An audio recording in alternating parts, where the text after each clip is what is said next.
Amen. Praise the Lord.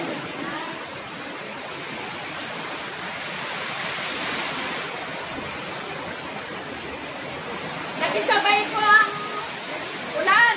Amen. Nakisabay yung mga dahon. Amen. Sa pagpuri natin sa ating Panginoon. Dahil kung wala nang magpuri sa Kanya, magigay bato, kalabing-kulong, ito ang dayaw kini ako. Mga kita ito ng malam, nagasan tayo, magagsan, ako mga may payawan, iti, oriente. Amen. Praise the Lord. Nabasa na tayo sa nagsan. Iti, text 2 kayo, kapulitan sa nagsan, kumana.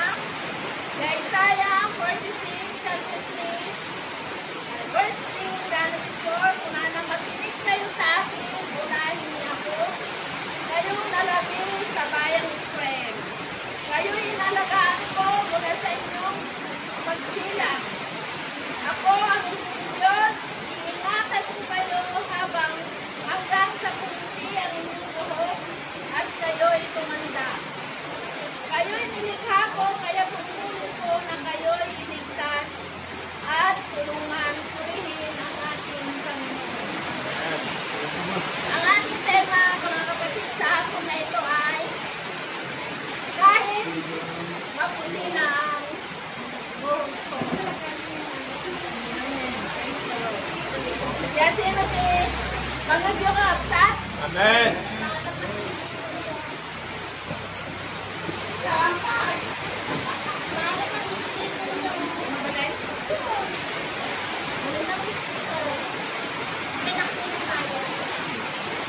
Kahit maputi na ang buhok ko. Kalaan na puti.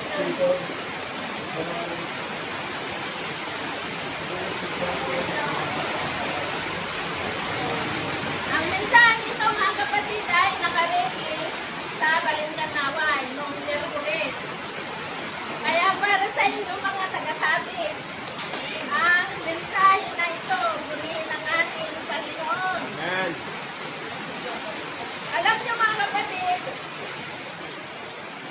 mula sa ating pagsilang hanggang sa ating pagtanda, ay iingatan tayo ng ating Diyos. Sa mga magulang, sa mga parents,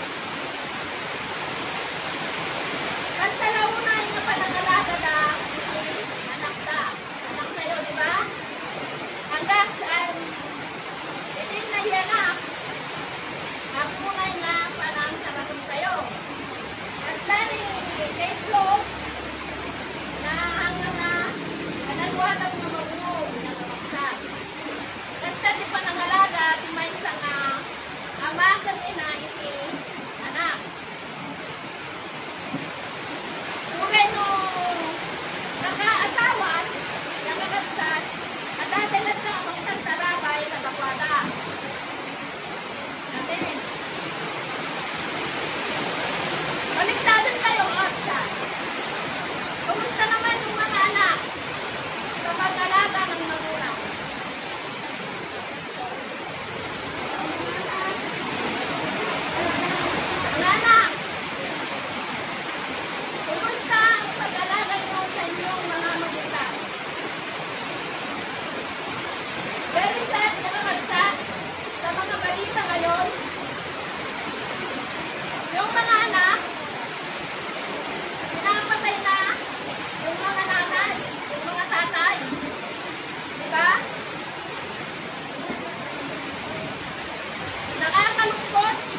sabihin siya ang sumasalo sa atin, bumubuhat sa atin, lalo na kung may mabigat tayo pinagdadaanan.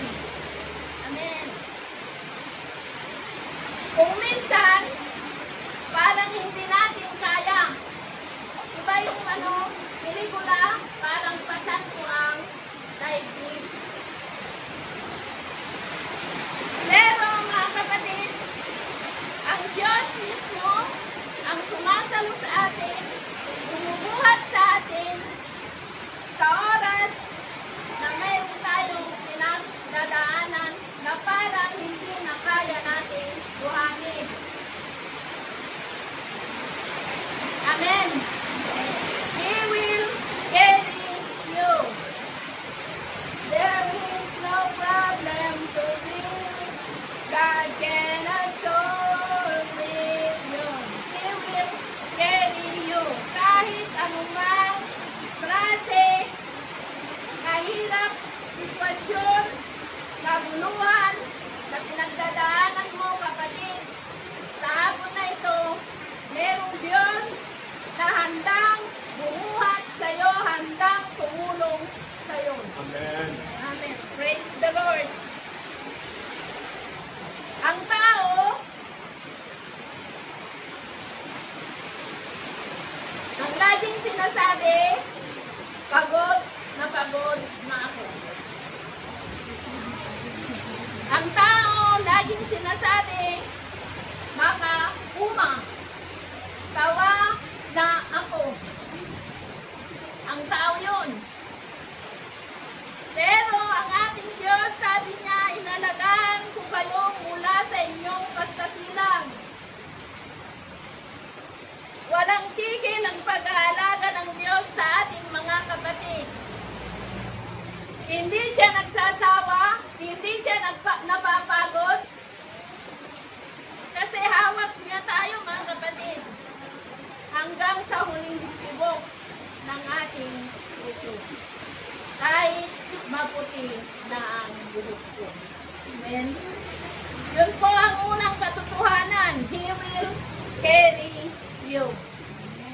Ano man ang pagdaanan ng bawat isa. Pangalawa, mga kapatid, God owns us. Pag-aari tayo ng ating Diyos. I made you. Pag-aari tayo ng Diyos, mga kapatid. Sinabi niya, nilikha ko kayo. Kaya kayo'y aalagaan ko. What a relief. May nangako na ba sa inyo, mga kapatid? Aalagaan kita hanggang sa iyong pagtanda. Dami. Dami. Amen. Broken. Aalagaan kita, mama. Aalagaan kita, papa. Hanggang sa inyong pagtanda. But sad news, nakakalungkot. Nya ka mga lakayan, nya ka mga bagad. Hello? Ang katotohanan ito, mga kapatid, na ang Diyos ang siyang lumikha sa atin, dakilang manlilikha na hindi nagpapabaya. Amen. Pinabayaan na ba kayo ng Diyos? Hindi pa, mga kapatid. Kasi sinabi niya, hindi nagpapabaya ang ating Diyos. Dahil pag-aari niya tayo, mga kapatid. Kung minsan kasi madalas nating isipin, mga kapatid, na kailangan muna nating maging working para alagaan tayo ng Diyos. Para mahalin tayo ng Diyos. Pero malinaw dito na tayo ay kanyang pag-aari. Hindi dahil sa performance mo, hindi sa galing mong mag-puri, hindi sa galing mong mag-serve, hindi sa galing ng attendance mo. Ngunit dahil sa relasyon natin sa Kanya bilang Kanyang nilikha. Sa panahon ngayon, mga kapatid, sabi ko kanina, nakakalungkot isipin.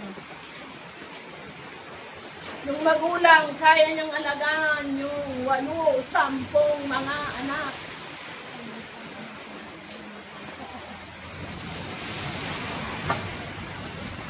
Pero yung anak, nag-iisang nanay, nag-iisang tatay, hindi man lang maalagaan. Very sad. Ay, yung mga walang anak, mag-anak na. Amen. Amen. Praise the Lord. Mga anak, nalagaan kayo ng inyong mga nanay mula sa pagkasilang hanggang sa pagtanda.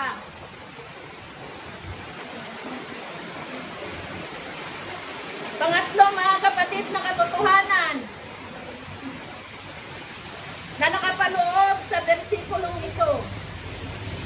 Anong sabi niya? Kayo'y nilikha ko, kaya tungkulin ko na kayo'y iligtas at tulungan. Manindwa na yung baga nga tulungan niya kaligtas. Number 3, God rescue us. Amen. Sabi niya, I will save you. Amen. Hallelujah. Ang salitang ililigtas dito, mga kapatid, hindi lang po yung eternal salvation. Sinong naligtas na dyan? Amen. Amen. Praise the Lord. Ang salitang ililigtas dito, mga kapatid, number 1 na yung salvation, yung eternal salvation natin. Hindi lang yun, kundi sa pang-araw-araw nating mga laban. Amen. Sinong may laban dyan? Amen. Araw-araw may laban tayo, mga kapatid. Yes. Katawa kayo. Bye-bye sa oras. May laban tayo sa araw-araw. Pero may mga laban na ang tanging Diyos lamang ang makaliligtas, makakaahon, makakatulong sa'yo. Naranasan niyo yun, mga kapatid? Amen. Yung dry na dry ka, bagsak na bagsak ka, mga kapatid. Pero ang sabi ng Panginoon, tungkulin ko na kayo'y aking iligtas. Hallelujah. Kumikilos siya, mga kapatid, upang ikaw at ako ay kanyang iligtas mula sa pinagdaraanan mo sa buhay. Amen. Yung anak, mga kapatid, yung kapareho kong magulang, pag nangangailangan yung anak, pag maglalambing, ureawan pa, danda niya, sao nga sao di mama, lalala di mama nga pa, mama mo sa mga lalingan sa uro ka sa. Amen. Sao nga sao di mama, pagkatawa ni Lakay. Sao nga sao, ang damdama kakaupin ng tungo na yung bulsa na, take kang ng tuot laang, kasday iti, parents, kakadsat, hindi niya matiis, awan-awan kunana, yung madamdama, garit tamit lang. Binibigay din niya yung kailangan ng kanyang anak. How much more sa ating Diyos na buhay? How much more sa ating Diyos na nanlikha sa bawat isa sa atin? Purihin ang Panginoon. Amen. How much more sa Diyos na sinasabi nating mayaman, na binibigay niya ang ating pangangailangan. How much more sa ating Diyos na hindi nagpapabaya. Hallelujah. Yan, mga kapatid, inilalarawan sa passage na ito kung paano tayo pinangangalagaan ng ating Diyos na buhay. Paano niya iniingatan ang kanyang mga anak. Hallelujah. Kung paano nagbibigay ng lakas kung tayo ay mahina. At katiyakan sa ating pananampalataya, purihin ang ating Panginoon. Nandun yung kanyang pag-iingat, mga kapatid. Mula sa ating pagkasilang hanggang sa pumuti na ang ating buhok. Amen? Purihin ang ating Panginoon. Yan po yung mga katotohanan, mga kapatid, na nakapaloob dito sa passage na ito. God will sustain us, God owns us, and God rescue us. Purihin ang ating Panginoon. Kaya mga kapatid, sa hapon na ito, what a comfort and what a relief, makapabangal, kakabsat, because we are secured. We are forever safe. Amen. Purihin ang ating Panginoon. Napakasarap marinig. Napakasarap malaman na mismo ang Diyos ang nagsasabi na iingatan niya ang bawat isa. Tutulungan niya. Iingatan niya kayo habang sa pumuti ang inyong mga buhok at tayo ay tumanda. Dahil tayo ay kanyang nilikha at tungkulin niya na tayo ay iligtas at tulungan. Mga kapatid, sa hapon na ito, walang dahilan na ikaw at ako ay di magpatuloy. Walang dahilan upang gawin ang nais ng Diyos sa buhay mo. Wala nang dahilan na ikaw ay mangamba. Wala nang dahilan upang ikaw ay mabuhay sa takot na kung paano kaya kung ako ay tumanda? Paano kaya kung pumuti na ang aking buhok? Mga kapatid, sa hapon na ito, manatili tayo sa presensya ng ating Panginoon. Huwag kang tumigil, bagkus magpatuloy ka, because you are forever secured and you are forever safe sa pag-iingat ng ating Panginoon. Dahil siya ang ating kaligtasan, sa piling niya, tayo ay ligtas.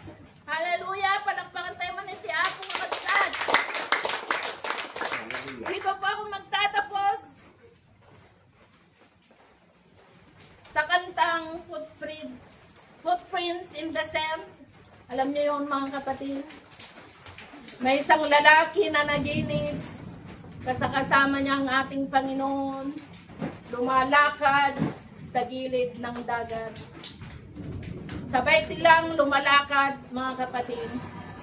Habang ang lalaking ito, sinasabi niya lahat ng kanyang problema, pinagdaraanan sa ating Panginoon. Makikita na apat ang yapak sa buhanginan. Pero, yung pinaka-worst na sitwasyon ng lalaking ito, yung nahihirapan na siya, parang hindi na niya kaya, mga kapatid. Nilingon niya yung yapak. Bakit? Dadalawa na lang. Isang pares na lang. Eh dati, apat. Kasama niya ang ating Panginoon. Sabi ng lalaki, bakit nung pinaka-worst, pinaka-mahirap na sitwasyon ng aking buhay, bakit mo ako iniwan? Bakit mo ako pinabayaan? Sabi niya. Sabing Panginoon. Alam mo yung sabi ng ating Panginoon, mga kapatid. It was then that I carried. Dahil nga panahon, anak kong, kat binuhat ka. Amen. Praise the Lord. Hallelujah. Anyan nga nagimbag iti Apo bagsa. Anyan nga makapabangal. Yung karkarina, iti tumunggal may sa kagatay. Kailanman ay hindi lalayo ang ating Diyos sa atin. Ikaw ang lumalayo. Dahil siya ang kaligtasan natin, mga kapatid. Hallelujah. Dawatag ng tumakdap tayo kapsa.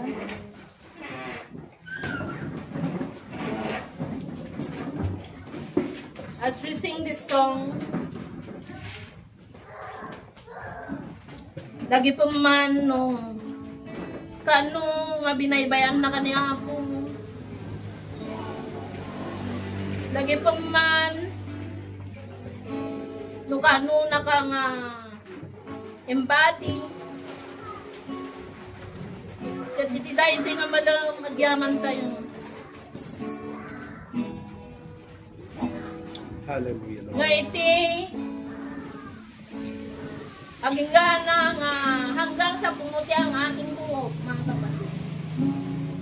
Nasa pag-iingat tayo ng ating Panginoon. Hallelujah.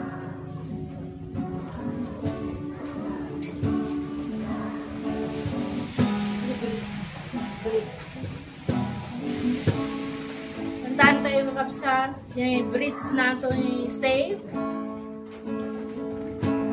Ma-bless na unay na kapsat ako mga kanta.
Kapatid, sa hapon pong ito, napakaganda po yung mensahe ng ating Panginoon.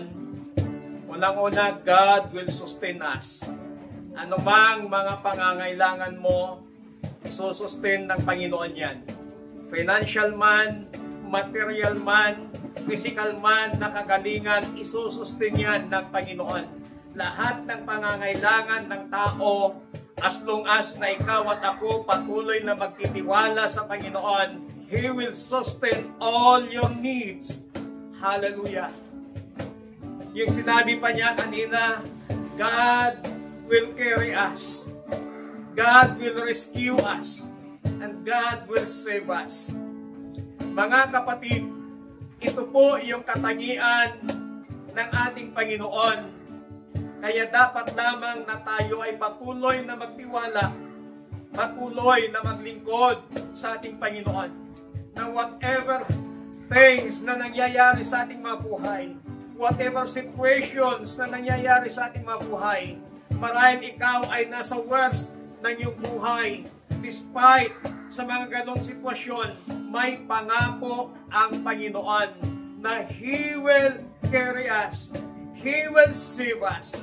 Hindi ka lamang niligtas ng Panginoon. Tandaan po natin, there are three tenses of salvation. Past salvation. Pangalawa, present salvation. Pangatlo, future salvation. Natapos na po natin, natanggap na po natin yung past salvation. Ngayon naman ang pangako ng Panginoon that He will save us, the present and the future salvation. Ililigtas tayo ng Panginoon. Anumang panganib, anumang napakahirap na sitwasyon sa ating mga buhay, ililigtas ka, tutulungan ka ng ating Panginoon. Kapatid, sa hapong ito, patuloy tayong magtiwala, patuloy tayong maglingkod sa Panginoon, because in the presence of God, we are forever saved. Hallelujah. Hallelujah. Sa iyong kinatatayuan ngayon, kapatid, isipin mo yung kalagayan mo ngayon. Isipin mo yung sitwasyon mo ngayon. At isipin mo rin yung pangako ng Panginoon na He will sustain you. He will carry you. He will save you. Hallelujah. Hallelujah. Panginoon, sa hapon po ito, marami pong salamat sa iyong masalita na amin pong napakinggan. Batid mo ang sitwasyon, batid mo ang kalagayan ng bawat anak mo. If there are na nangangailangan ng pisikal na kagalingan, sinabi mo, you will sustain us. Lord, this afternoon, hayaan mo na masustain ang pisikal na kagalingan ng iyong anak in the name of Jesus. In the name of Jesus. Anumang pisikal na karamdaman, pisikal na sitwasyon na pinagdadaanan ng bawat isa, ang pangako mo, you will sustain us, O God. Hayaan mo na maranasan namin, Panginoon, maranasan ng bawat anak mo ang iyong kapangyarihan, ang iyong kagalingan sa kanilang mga buhay. Sinabi mo pa, Panginoon, that you will carry us. Lord, may mga pagkakataon na sa bigat ng sitwasyon, sa bigat ng nararanasan namin sa aming mabuhay, na pakiramdam namin wala nang kumakampi sa amin, pakiramdam namin pinagkakaisan kami ng mga tao, mga nakapaligid sa amin. But Lord, salamat, dahil andyan ka na bumubuhat sa amin sa panahong hindi na namin kaya ang sitwasyon na nararanasan namin. Lord, andyan ka na bumubuhat sa amin. Panginoon, sa gitna ng mga panganib sa aming mabuhay, sa mundong aming ginagalawan, hindi namin alam kung saan kami magpunta, hindi namin alam kung kami ay safety.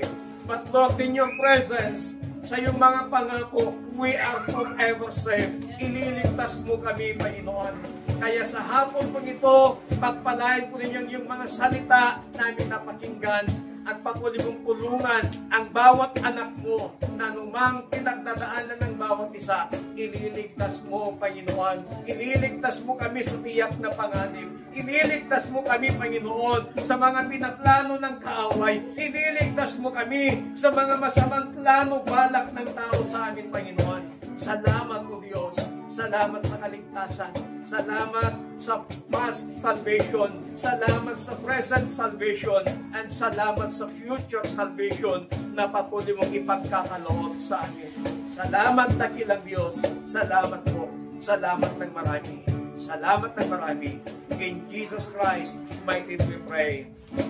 Amen. Palakpakan natin ang Panginoon.